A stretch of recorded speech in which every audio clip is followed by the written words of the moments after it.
ये जो अभी आप कैपेसिटर देख रहे हैं ये कैपेसिटर बैंक के अंदर इस्तेमाल होते हैं। तो आखिरकार हमें कैपेसिटर बैंक क्यों बनाना पड़ता है, आखिरकार पावर फैक्टर का मैटर क्या होता है पूरे प्लांट के अंदर।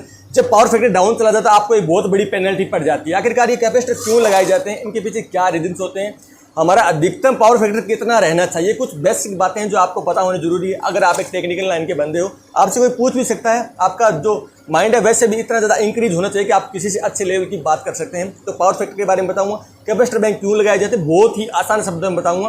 करंट और वोल्टेज क्या है आप देख सकते हैं। आप हर प्लांट में देखेंगे जहाँ पे आप बड़ी इलेक्ट्रिसिटी को डिस्ट्रीब्यूट करते हैं वहाँ पे आपको कैपेसिटर बैंक की आवश्यकता पड़ती है। आपको विभाग बोलता है कि आपको कैपेसिटर बैंक है जिसका कैपेसिटेंस वैल्यू है, जिसका पावर फैक्टर, तो इसका जो पावर फैक्टर है वो लगभग यूनिटी के आसपास रहना चाहिए। तो यूनिटी रखना क्यों जरूरी है आप देख सकते हैं। मेरे पास एक कैपेसिटर बैंक है पूरा, और यहाँ पे भी आप देख सकते हैं ये लिखा हुआ है।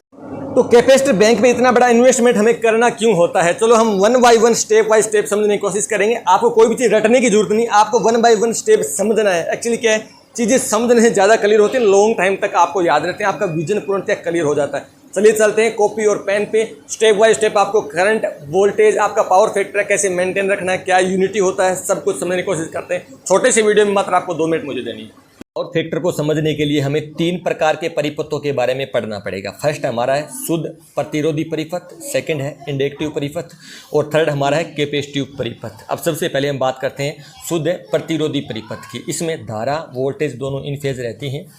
जैसे हीटर है, बल्ब का फिलामेंट है, इसमें जितनी धारा होती है उतने हमारा वोल्टेज, दोनों बराबर चलते हैं, दोनों साथ होते हैं। इस परिपथ के अंदर पावर फैक्टर यूनिटी होता है। इस यूनिटी के बारे में आपको बाद में बताऊं, आपको सिर्फ यहाँ पे इतना समझना है कि शुद्ध प्रतिरोधी परिपथ होते हैं उसका जो पावर फैक्टर हमेशा यूनिटी रहता है। यूनिटी के बारे में बाद में बात करेंगे, इसके बारे में बाद में समझेंगे। अब सेकंड समझ लेते हैं इंडक्टिव परिपथ। इंडक्टिव परिपथ कौन से होते हैं बताता हूँ आपको। इंडक्टर या कोई चौक, जैसे कोई कुंडली होती है मोटर के अंदर या कोई भी चौक होती है, एक वायर या कंडक्टर के कई टर्न घुमा के एक कॉइल बना ली जाती है।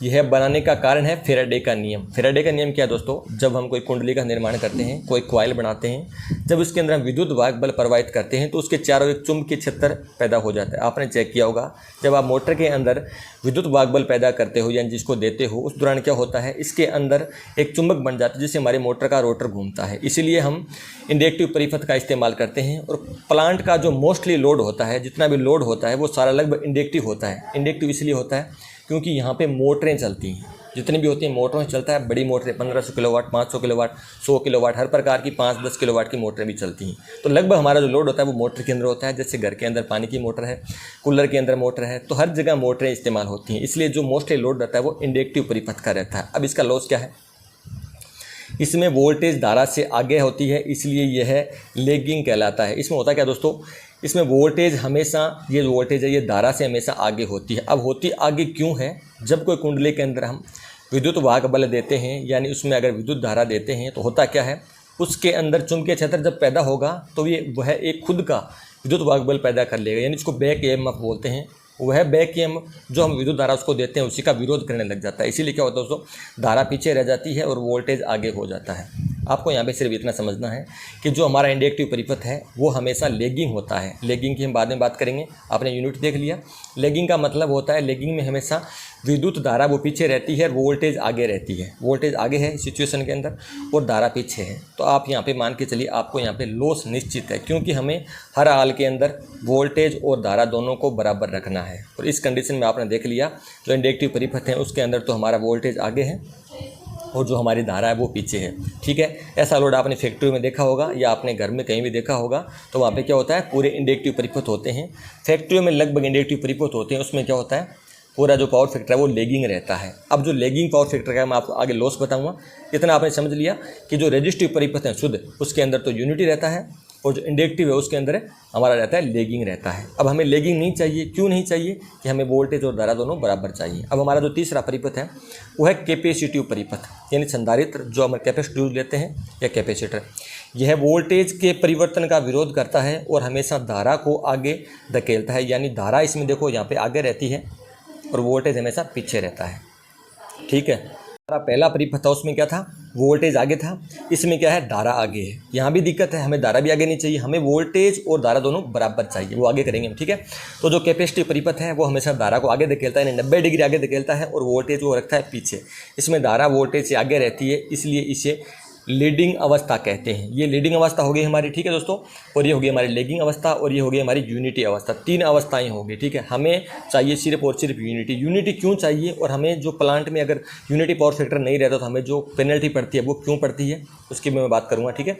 तो यहाँ आपने 3 चीज़ सीख ली, शुद्ध प्रतिरोधी परिपथ, शुद्ध इंडक्टिव परिपथ और शुद्ध कैपेसिटिव परिपथ।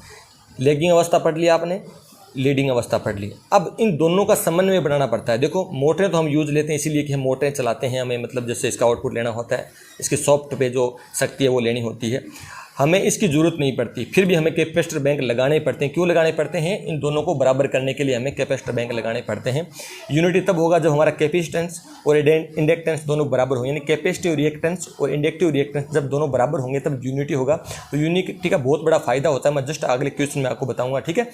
और जो हमारा सेकेंड है हमारा लेगिंग। लेगिंग में क्या होता है, कैपेसिटेंस है वो तो कम होता है, इंडक्टेंस ज़्यादा होता है, जो हमारा आप यहाँ पे देखना है आपने कि लेगिंग अवस्था होती है। और लीडिंग अवस्था उसमें कैपेसिटेंस वैल्यू ज़्यादा होती है, इंडक्टेंस वैल्यू कम होती है, यानी XC है जो XL से ज़्यादा होता है, ठीक है। अब इसका दोनों का लॉस क्या है, चलो हम जस्ट इसकी बात कर लेते हैं। और जो पावर फैक्टर डाउन होने की वजह से हमें पेनल्टी क्यों लगती है, लॉसेज क्यों होते हैं, ठीक है, वो जानने की कोशिश करते हैं। क्योंकि जब हमारा जो पावर फैक्टर 1 होगा यानी यूनिटी होगा, उस कंडीशन में हमें कोई लॉसेज नहीं होंगे। अगर ये क्या होगा, हमारा अगर लेगिंग हुआ तो भी होगा और लीडिंग हुआ, दोनों सिचुएशन के अंदर हमें नुकसान होता है, ठीक है।